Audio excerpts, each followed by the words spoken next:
Hello, Tom Barnett here again with another story behind the illustration.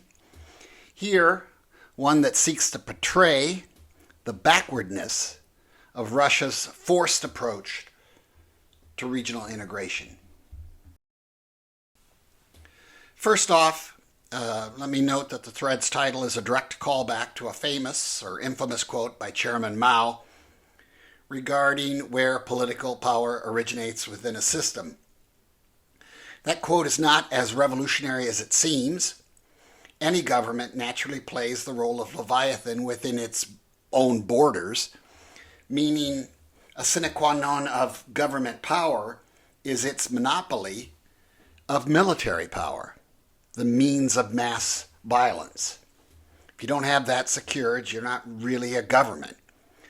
All Mao really did here was to substitute the Chinese Communist Party for the government, noting that the CCP needed to have all the guns if it wanted to rule over the government versus the other way around. Since I speak a great deal in the book about flags and their stars and how they come and go, these symbols with a lot more speed than the average person typically appreciates, my initial suggestion for this illustration centered on flags. As Moscow is clearly in the habit of inventing new ones for each hostage it grabs along its rimlands. That wasn't much of a prompt on my part, so Sarah Nuttall's original conceptuals were all over the place. Here, her imagery tended towards the toddler obsessed with getting their ball, feeling penned in, and the like. Then there is the paternalistic variant where Father NATO has to tell enraged toddler Russia that he can't hoard all his toys, so to speak. In all, Sarah was reaching for this notion of conveying a sense of parental loss that is actually pretty sharp and on target in its logic. Russia truly does look at Ukraine, for example, as its own family.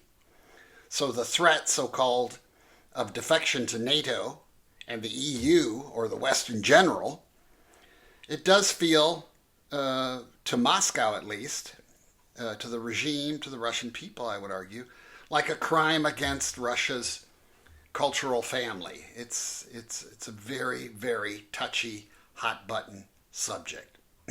Still, in terms of conveying what I wanted to convey in the thread, this all seemed too abstract, requiring too much explanation. Jim Nuttall really broke through on this one. He combined my desire for a flag image with the implied angry aggression from Sarah's conceptuals and put those two things together to make a really literal image. This scary arm coming out of a dark cloud and just violently claiming this cross-border space, locals be damned. The minute I saw this image, I knew it was going to be the final version in many ways.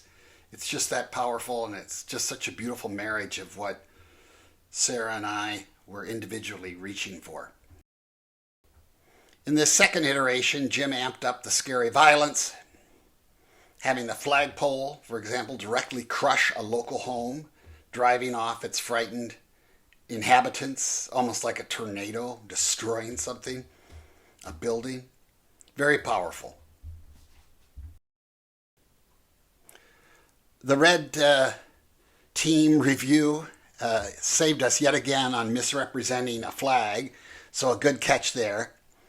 And then we got more explicit with the Russian cufflinks, so to speak, on the arm, which is a trick we've used elsewhere.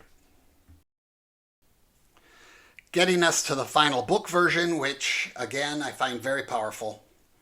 There is no doubt about who's doing what to whom, with the applied force very metaphorically delivered. I plant my flag here, and I don't care what it costs you. This is yet another version of that theme of a giant power interacting with a lesser one, that disparity in size and strength made manifest in this very powerful, evocative image. All in all, one of Jim's most inventive illustrations. And that is the story behind this illustration.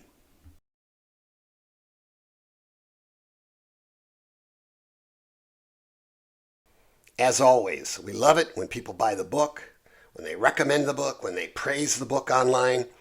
I and my Throughline colleagues, we feel very passionate about this work. Please consider subscribing to my Substack newsletter. And see you next time, next illustration.